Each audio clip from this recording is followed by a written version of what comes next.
Hello बच्चों, कैसे हो आप लोग? सब लोग बढ़िया, सब लोग मस्त। लास्ट वीडियो में मैंने आपसे डिस्कस किया था setting the middle term for factorization of quadratic equation. तो कैसे हमने मिडिल टर्म को स्प्लिट करके क्वाड्रेटिक इक्वेशन को फैक्टराइज करा है, वो मेथड मैंने आपको एक्सप्लेन करा था। आपने 9th क्लास में भी पढ़ा हुआ है। और जो मैंने एक्सप्लेन करा वो थोड़ा सा डिफरेंट वे था। ठीक है, ज़्यादा डिफरेंट नहीं था, बट आप वो वीडियो ज़रूर देखना, आपको थोड़ा सा और क्लियर हो जाएगा। अब मैं आपसे डिस्कस करूंगा एक्सरसाइज 4.2 का क्वेश्चन नंबर 1। इसमें भी हमें जो है फैक्टराइज करना है क्वाड्रेटिक इक्वेशन को रूट फाइंड करने के लिए। वही मेथड है हमारा स्प्लिटिंग द मिडिल टर्म। तो इसमें भी समझ सकते हो, तो बाकी अच्छे से समझना है तो वो वीडियो जरूर देखना। तो first question, find the roots of a following quadratic equation by factorisation. First part, x square minus 3x minus 10। तो हमें फैक्टराइजेशन से रूट फाइंड करनी है, मतलब मिडिल टर्म को स्प्लिट करना है। तो जो मैंने मेथड बताया था उसमें क्या होता है, एक सम होता है। ठीक है, सम किसके इक्वल होता है? बी के। बी क्या है यहाँ पर? -3। और एक प्रोडक्ट होता है, वो किसके इक्वल होता है? ए इंटू सी। ए 1 है और सी कितना है? -10। तो ये हो गया -10। अब हम क्या करेंगे, जो 10 है इसके ऐसे फैक्टर्स ढूंढेंगे कि जिससे हमारा ये मिडिल टर्म बन जाए। तो ये 10 को हम ऐसा लिख सकते हैं, 1 × 10 लिख सकते हैं। क्या 10 और 1 से बन सकता है 3? नहीं बन सकता। फिर सेकंड जो है हमारा 2 × 5 है। क्या 2 और 5 से बन सकता है 3? हाँ बन सकता है हमारा। 5 - 2 3 होता है, लेकिन यहाँ क्या है? -3। तो हमें क्या करना पड़ेगा? छोटे में से बड़े को माइनस करना पड़ेगा, तभी माइनस आएगा। तो 2 - 5 करना पड़ेगा। ठीक है, तो ये हमारा क्या हो गया? मिडिल टर्म को स्प्लिट करने के लिए फैक्टर्स बन गए। तो हम इसे ऐसे लिखते हैं, इसमें सम लिखा एक कॉलम में, एक कॉलम में लिखा प्रोडक्ट। ठीक है, इससे करने का बस ये पर्पज है कि आपके मिस्टेक होने के चांसेस कम हो जाएंगे। तो ये वाला तो हम कर ही नहीं सकते, इसमें हम कर सकते हैं। और वो हम कैसे करेंगे? 2 - 5 करेंगे। 2 - 5 -3 के इक्वल आएगा। तो ये तो अब 2 × -5 वो किसके इक्वल आएगा? -10 के। ठीक है, तो हमारा प्रोडक्ट भी आ गया और सम भी आ गया। आप इसे सॉल्व करते हैं तो ये है x square minus 3x - 10 equal to 0। तो हम मिडिल टर्म को किस फॉर्म में लिखेंगे? 2 - 5 के टर्म्स में। तो हम ऐसा लिखेंगे 2x - 5x - 10 इक्वल टू 0। तो ये हो जाएगा एक्स स्क्वायर, और 2x में से क्या कॉमन आएगा? एक्स कॉमन आएगा, और यहाँ क्या बचेगा? एक्स। और ये क्या बचेगा? 2। अब बाद के दो टर्म्स में से भी हमें x+2 बनाना है, तो हम क्या कॉमन लेंगे? 5 और 10 में से क्या कॉमन आ जाएगा? 5 कॉमन आ जाएगा। 5 अगर कॉमन लेंगे तो ये बचेगा -x - 2 बचेगा। लेकिन हमें क्या चाहिए? x+2, तो इसलिए क्या कॉमन लेंगे? -5। तो यहाँ भी x+2 बच गया। ठीक है, पूरे में क्या कॉमन आ रहा है? x+2। और फिर अंदर क्या बचा हमारा? x - 5। तो ये हो गया x+2 into x - 5 equal to 0। ठीक है, तो x+2 को 0 के इक्वल पुट करेंगे तो x की वैल्यू कितनी आएगी? -2। और x - 5 को 0 के इक्वल पुट करेंगे तो x की वैल्यू क्या आएगी? +5। रूट्स हमारे क्या है? -2 एंड 5। तो रूट्स आर -2 एंड 5। अब जब आप सॉल्व करते हो तो आप जो है चेक भी ज़रूर करना है कि आपने सही सॉल्व करा है या नहीं। चेक कैसे करेंगे? हम वो इक्वेशन में पुट करके करेंगे। तो -2 पुट करेंगे इसमें। पहले इक्वेशन लिख लेते हैं, एक्स स्क्वायर माइनस 3x - 10। तो -2 का स्क्वायर -3 इंटू -2 -10। -2 का स्क्वायर किसके इक्वल हो गया? +4। -3 इंटू -2 +6। 4 + 6 10। -10 0 के इक्वल। RHS में भी 0, तो ये वेरीफाई हो गया। अब 5 पुट करके देखते हैं। 5 स्क्वायर -3 इंटू 5 -10 25 -15 -10।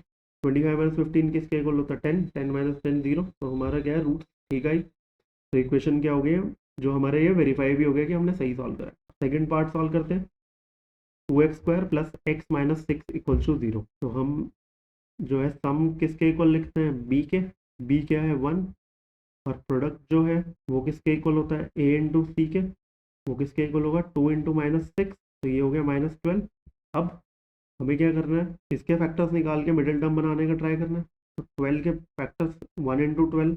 क्या 12 और 1 से 1 बन सकता? नहीं बन सकता। सेकेंड 2 × 6। 2 और 6 से क्या 1 बन सकता? नहीं बन सकता। 3 × 4 है। 4 और 3 से 1 बन सकता है। 4 - 3 1 होता है। ठीक है, तो ये दोनों क्या हो गए हमारे? नहीं हो सकते, और ये हो सकता है। अब प्रोडक्ट भी इससे चेक कर लेते हैं। हमें यहाँ पर क्या चाहिए? 1 चाहिए। तो वो 1 कैसे आया हमारा? ये 1 आया हमारा 4 - 3। ठीक है, अब प्रोडक्ट क्या आएगा? 4 इंटू -3, वो किसके इक्वल हो गया? -12। तो प्रोडक्ट भी आ गया और सम भी आ गया। तो अब इजी वे में सॉल्व कर लेंगे। तो ये होगा 2x² + x - 6 इक्वल टू 0। ये होगा 2x² x कैसे आएगा हमारा 4x minus 3x minus 6 equal to 0। 2x square और 4x में से क्या कॉमन आ जाएगा, 2x कॉमन आ जाएगा, तो यहाँ क्या बचेगा x और इसमें क्या बचेगा 2। अब यहाँ पर भी x प्लस 2 बचना चाहिए दोनों लास्ट वाले टर्म्स में से। -3 और -6 में क्या कॉमन ले सकते हैं हम, 3 कॉमन ले सकते हैं। 3 कॉमन लेंगे तो यहाँ क्या बचेगा -x -2, लेकिन हमें क्या चाहिए x प्लस 2, तो इसलिए हम क्या कॉमन लेंगे -3। तो यहाँ क्या बचेगा x प्लस 2 इक्वल टू 0। पूरे में से क्या कॉमन आ जाएगा x प्लस 2, और यहाँ फर्स्ट वाले टर्म में क्या बचेगा 2x, सेकंड वाले में से बचेगा 3। तो ये हो गया x plus 2 into 2x minus 3 equal to 0। तो x प्लस 2 को 0 के इक्वल पुट करेंगे तो x की वैल्यू कितनी आएगी -2। 2x माइनस 3 को 0 के इक्वल पुट करेंगे, 2x किसके इक्वल आएगा 3 के, x आएगा 3/2। तो हमारी रूट्स क्या आ गई -2 एंड 3/2। अब आप इसे वेरीफाई भी कर सकते हो। वेरीफाई करने के लिए बस आपको इक्वेशन में x की जगह पर पुट करना है और फिर चेक करना है कि ये 0 के इक्वल आ रहा है या नहीं। ठीक है, तो वेरीफाई आपका हो जाएगा। अब थर्ड पार्ट सॉल्व करते हैं। Third part √2x² + 7x + 5√2 = 0। सम जो है वो किसके इक्वल है, b के, और b यहाँ पर क्या है 7। प्रोडक्ट किसके इक्वल होता है, a इंटू सी के। ये होगा √2 मल्टीप्लाइड बाय 5√2। √2 इंटू √2 कितना हो जाएगा 2, ये हो जाएगा 2 मल्टीप्लाइड बाय 5, तो ये हो जाएगा 10 के इक्वल। 10 के ऐसे वेक्टर जिससे 7 बन जाए, तो 1 इंटू 10 तो नहीं बनेगा, 2 इंटू 5 से 7 बन जाता है, 2 + 5, ये क्या हो जाएगा 2 + 5। अब प्रोडक्ट जो है, प्रोडक्ट भी इसमें बन रहा है, 2 इंटू 5 10। तो अब सॉल्व करते हैं इसे, ये होगा √2x² + 7x + 5√2 = 0। यह है √2x² + 2x + 5x + 5√2 = 0। इसमें जो है 2x, मैंने क्या बताया, जब भी आपके पास रूट वाला होगा तो मिडिल टर्म को आपको स्क्वायर रूट में थोड़ा सा कन्वर्ट करना पड़ेगा। मतलब 2 को जो है हम, फर्स्ट टर्म हमारी क्या है √2x² और सेकंड टर्म क्या है हमारी 2x। कॉमन लेने के लिए क्या करना पड़ेगा कि सेकंड टर्म को हम 2 को √2 इंटू √2 लिखेंगे। जो लास्ट की 2 टर्म्स है उसमें तो 5 कॉमन आ रहा है इजली, तो बस हम सेकेंड टर्म को कन्वर्ट करेंगे √2 इंटू √2 + 5x + 5√2 = 0। कई बार ऐसा हो सकता था कि आपको ये 5x जो थर्ड टर्म होती उसको भी आपको रूट में कन्वर्ट करना होता, वो आपको सिचुएशन देख के, क्वेश्चन देख के ही करना है। तो अब इन दोनों में से क्या कॉमन आ गया, √2x कॉमन आ गया, तो यहाँ क्या बचेगा x बचेगा, और यहाँ से √2x कॉमन ले लिया तो यहाँ क्या बचा √2 बचा। इन दोनों टर्म्स में से क्या कॉमन आ गया 5 कॉमन आ गया, तो ये क्या बचा x + √2 = 0। अब पूरे में से क्या कॉमन आ गया x + √2, और यहाँ क्या बचेगा फर्स्ट वाले टर्म में से √2x बचेगा, और सेकंड वाली टर्म में से क्या बचेगा 5 बचेगा। एक बार x + √2 को 0 के इक्वल पुट करेंगे तो यहाँ से x की वैल्यू कितनी आएगी -√2 आएगी। एक बार √2x + 5 को 0 के इक्वल पुट करेंगे तो यहाँ पर √2x किसके इक्वल आएगा -5 के, तो x किसके इक्वल आ जाएगा -5/√2। तो ये हमारी दोनों के आ गए रूट्स आ गए। तो रूट्स आर -√2 एंड -5/√2। ठीक है, समझ में आया आपको। ऐसा ही एक एग्जाम्पल भी है, वो मैंने डिस्कस करा हुआ है। एग्जाम्पल नंबर वो है 5, वो भी आप ट्राई करके देखना, वो थोड़ा सा इससे डिफिकल्ट है। अब आप चेक भी कर सकते हो कि आपने सही सॉल्व करा है या नहीं।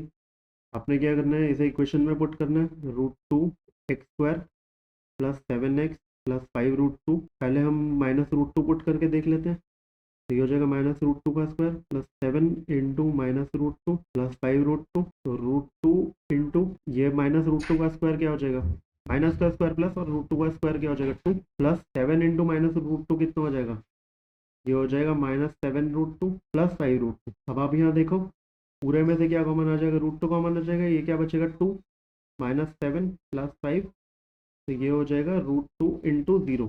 2 - 7 किसके इक्वल होगा -5, -5 + 5 0, तो ये हो जाएगा √2 इंटू 0, तो ये आ जाएगा 0। अब -5/√2 से भी चेक कर लेते हैं, √2 इंटू -5/√2 होल स्क्वायर + 7 इंटू -5/√2 + 5√2, तो ये हो जाएगा √2 इंटू माइनस का स्क्वायर प्लस 5 का स्क्वायर 25 हो गया, √2 का स्क्वायर क्या हो गया 2, और ये हो जाएगा 7 इंटू -5 कितना हो जाएगा -35/√2 + 5√2। ठीक है, तो ये क्या है, अब यहाँ पे ये हो जाएगा √2, और यहाँ नीचे क्या है 2, तो ये क्या हो जाएगा 25/√2 हो जाएगा, और ये क्या है -35/√2, प्लस 5√2। 25 माइनस 35 किसके इक्वल हो गया? -10/√2 प्लस 5√2। ठीक है, अब इसे रेशनलाइज करेंगे, जो √2 हम डिनोमिनेटर में नहीं रखते, रेशनलाइज करते हैं, तो ये √2 से मल्टीप्लाई करेंगे और √2 से डिवाइड करेंगे, तो ये हो जाएगा 5√2। ये कितना हो जाएगा? -10√2/2।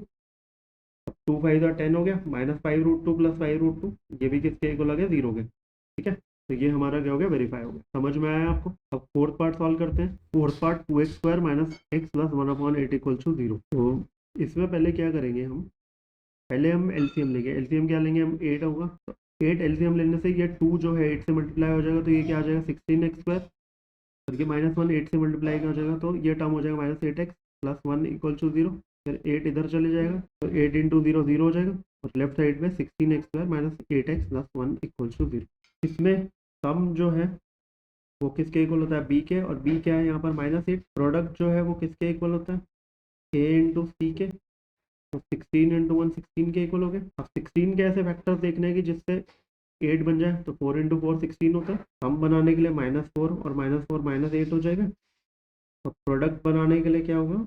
-4 मल्टीप्लाइड बाय -4, वो किसके इक्वल होगा? +16। ठीक है, तो ये होगा 16x² minus 4x minus 4x plus 1 equal to 0। 16 और 4 में से 4 कॉमन आ जाएगा, x² और x में से x कॉमन आ जाएगा, तो ये क्या बचेगा? 4x। यहाँ पर क्या होगा? 4x। फिर ये क्या बचेगा? -1। अब यहाँ पर क्या है? -4x plus 1। ठीक है, और यहाँ क्या है? 4x माइनस 1, तो माइनस कॉमन लेना पड़ेगा, -1, तब जाके ये 4x माइनस 1 बनेगा। अब इन दोनों टर्म्स में से क्या कॉमन आ रहा है? 4x माइनस 1 कॉमन आ रहा है, तो फिर क्या बचेगा? फर्स्ट वाले में से 4x बचेगा, सेकंड वाले में से बचेगा -1, तो ये होगा 4x minus 1 into 4x minus 1 equal to 0। 4x minus 1 को 0 के इक्वल पुट करेंगे, तो 4x 1 के इक्वल आएगा, तो x की वैल्यू कितनी आ जाएगी? 1/4। तो दूसरे वाले से भी 1/4, तो रूट्स हमारी क्या है? 1/4 एंड 1/4। ठीक है, जब भी आप क्वेश्चन सॉल्व करोगे, कोई भी क्वाड्रेटिक इक्वेशन फैक्टराइज करोगे, तो आपने चेक जरूर करना है कि आपने सही रूट फाइंड करे या नहीं। ठीक है, अब सॉल्व करते हैं fifth part. 100x² minus 20x plus 1। तो यहाँ पर सम क्या है? किसके इक्वल है? बी के, और बी क्या है? -20। प्रोडक्ट जो है वो किसके इक्वल है? ए इंटू सी के। 100 इंटू 1, प्रोडक्ट 100 के इक्वल है। ठीक है, अब हमें 100 से क्या करना है? 20 बनाना है। 100 कैसे वेक्टर लेने हैं? तो 1 इंटू 100 से तो 20 नहीं बन सकता, 2 इंटू 50 से भी नहीं बन सकता, फिर 5 इंटू 20 से बन सकता है 20? नहीं बन सकता। फिर 10 इंटू 10 से, हाँ 10 इंटू 10 से बन सकता है हमारा। तो सम क्या होगा हमारा? -10 और -10, तब बन जाएगा हमारा -20, क्योंकि हमें -20 बनाना था, तो इसलिए क्या दोनों माइनस में लिए। प्रोडक्ट जो है -10 इंटू -10, वो किसके इक्वल होगा? Minus into minus plus, 10 into 10 100। तो ये होगा 100x² minus 20x plus 1 equal to 0। ये होगा 100x²। अब -20 को हमने किस फॉर्म में ब्रेक किया था? -10 और -10 के फॉर्म में, तो -10x प्लस 1 इक्वल टू 0।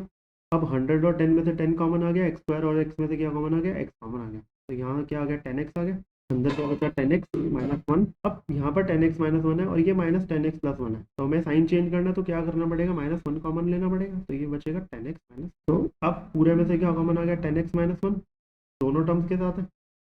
ये फर्स्ट वाले में से क्या बचेगा? 10x, सेकंड वाले में से बचेगा -1, तो ये होगा 10x minus 1 into 10x minus 1। तो 10x माइनस 1 को 0 के इक्वल पुट करेंगे, तो 10x 1 के इक्वल आ जाएगा।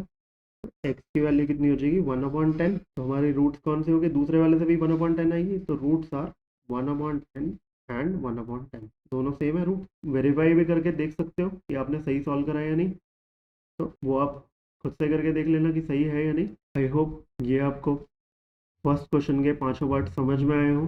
एक आपसे इंपॉर्टेंट टिप शेयर करना चाहूँगा कि जब भी आप कोई भी क्वेश्चन सॉल्व करते हो, खुद से सॉल्व करते हो, तो अगर वो आपसे फर्स्ट अटेम्प्ट में सॉल्व हो जाए, तो उस पर क्या करो? आप टिक मार्क कर दो, तो मतलब वो क्या है? क्वेश्चन आपने कभी दोबारा सॉल्व नहीं करना, ज़रूरत ही नहीं है। जब फर्स्ट टाइम में हो गया, तो वो दोबारा करने की कोई रिक्वायरमेंट नहीं है। बट अगर वो आपसे नहीं सॉल्व हो फर्स्ट में, तो उस पर कोई भी मार्क लगा लो, क्रॉस लगा लो, और जो सॉल्व हो गया उस पर टिक लगा लो। तो इससे क्या होगा कि जब भी आप रिवीजन कर रहे होगे, अगर सपोज करो आप एक साइज में 10 क्वेश्चन है, और 10 में से आपने पहले जो है 4 मतलब आपके फर्स्ट अटेम्प्ट में सॉल्व हो गए थे, तो रिवीजन के टाइम पे वो आपको 4 करने की कोई रिक्वायरमेंट नहीं। ठीक है, तो वो टाइम से होगा जब रिवाइज कर रहे होगे, वरना आपको पता ही नहीं होगा कि कौन सा सॉल्व हुआ था, कौन सा नहीं हुआ था। तो रिवीजन के टाइम पे ये जो है आपका बहुत टाइम सेव करेगा, और जैसे फिर जो नहीं हुआ था उस पर क्रॉस लगा भैया, फिर दोबारा अगर आपने किया तो नहीं हुआ सॉल्व, क्या हुआ, कई बार क्वेश्चन थोड़ा डिफिकल्ट होता है, नहीं होता सॉल्व, तो उस पर दोबारा क्रॉस मार्क कर लो। चाहे उस पर आपको पूरी अपनी बुक जो है खराब करनी पड़े, उस पर जितने मर्जी क्रॉस मार मार देना, ठीक है। तो उससे क्या होगा, जब भी आप रिवीजन कर रहे होगे तो आपको पता होगा यार ये क्वेश्चन मेरे से नहीं हुआ, तो ये मुझे पहले देखना है। अब किसी पे लगे हैं 4 क्रॉस, किसी पे लगे हैं 2 क्रॉस, तो आपको ये है ना कि ये 4 क्रॉस वाला यार मेरे से हुआ नहीं था, इसको मैं देखता हूँ ढंग से, क्या पता एग्जाम में आ जाए। तो ये इंपॉर्टेंट टिप है, ध्यान रखना, रिवीजन में बहुत टाइम सेव करेगी आपके। अब अगर आपको मेरे हैंड रिटन नोट्स चाहिए, आप मुझे टेलीग्राम पर ज्वाइन कर सकते हैं, लिंक डिस्क्रिप्शन बॉक्स में है। और अगर आपको मेरा वीडियो अच्छा लगा हो तो यार अपने फ्रेंड्स के साथ शेयर कर देना, और चैनल भी सब्सक्राइब कर लो खुद भी, और लाइक तो बनता ही है यार, अगर आपको समझ में आया, नहीं समझ में आया तो यार मत करना। चलो अब मिलते हैं आपसे नेक्स्ट वीडियो में, जिसमें हम क्वेश्चन नंबर 2 सॉल्व करेंगे। बाय।